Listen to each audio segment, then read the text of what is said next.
সামনে একটা বড় ফাসাদ অপেক্ষা করছে, আল্লাহ ভালো জানেন। একটা বড় মালহামা হবে পৃথিবীতে, মহাযুদ্ধ। এই যুদ্ধে পৃথিবীর অনেক মানুষ মারা যাবে, এমনটা হাদিসের মধ্যে এসেছে।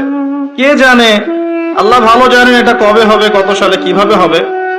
এমন হতেও পারে এটাই সেই পারমাণবিক যুদ্ধের সূচনা, আল্লাহু আলাম।